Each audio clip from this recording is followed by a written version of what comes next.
genda ekkula eri omuntu wa bulijjo. Nze Kayongo Hakim ndine Alex WAISWA MUFUMBIRO. WAISWA mbadde nkebera wano ebitambula ku mitimbagano gyammwe. Ndabye mutimbye olukanga golulaga nti ate mugenda kuddamu okutalaaga eggwanga. Mwabizeemu? Tubadde twasaba, sikusaba, tubadde twategeeza security forces nga twabagamba nti tuli beteefuteefu okuddamu entambula zaffe ez'okutalaaga eggwanga lyonna, era nga program twali twagibawa n'ebifo. Olwaliro poliisi esobodde okutuddamu. Of course tulinayo ebintu bingi ebigenda mu maaso, naye ne tulowooza nti kijja kuba kya bwetaavu okwenyigira mu nteekateeka ey'okutalaaga eggwanga. Bagezaako tusala speed, tusaba ekintu ne batwala mwezi, president baamukuba bamulemaze batusale speed okukola bye tulina okukola, naye tulemerako kubanga abalemerako be bakola ki? Be bamalako. So olunaku Lwokuna tujja kuba Kamuli, ku Lwokutaano tujja kuba Abim, nga mwenda tujja kuba Soroti, 11 tuli Kisoro, 12 tuli Kisoro, tujja kudda Buyikwe nga 14, tudde Nakasongola nga 15, 16 tujja kuba Gulu, nga 19 tujja kuba Masindi, nga 2 tujja kuba Pakwach, nga 21 tujja kuba Koboko, nga 22 tubeere Emadi Okolo. Oyogera ku mwezi ki? November. Guno gutandise ku Lwokuna.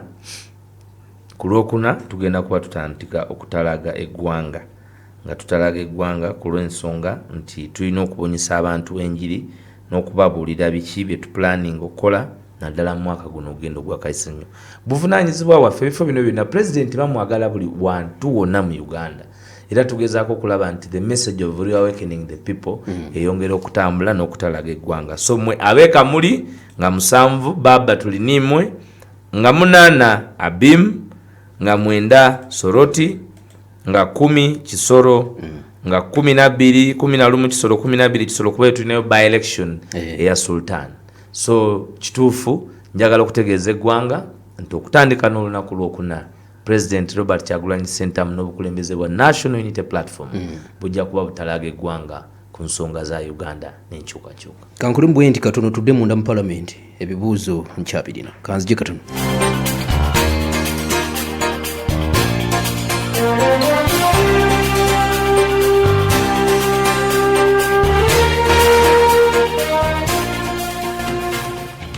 Nanga Richard, chapati ngampo mu bulala. Nyongerayo ko katono. Sorry sweet banange, chapati ziweddewo. Ate olunaku lwaleero chapati na kawunga bibisinze okutambula. Yee, kituufu ddala. Kubandiddeko ne kawunga nga mbutuufu kawoma bulala. Naye Richard, ebintu bino obigulawa?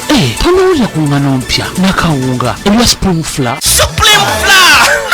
Ngane kwata mangu mpomu nkugambye abagiriddeko bo bagitenda butenzi ejjira mu bipimo bibiri omuli ekyengano ogogosa n'ekyakawunga kakasooli erimu ne vitamins 9 bweddu okugosa n'ebirungo ebirala ekwanguyiza ekwata mangu n'osobola okukekkereza buto. Supreme Flour esangibwa mu supermarket zonna ezisinga obungi mu ggwanga ne maduuka gonna. Supreme Flour ekolebwa bano abamandera Millers abasangibwa e Busega ku Masaka Road. Supreme Flour, a product of Mandela Group.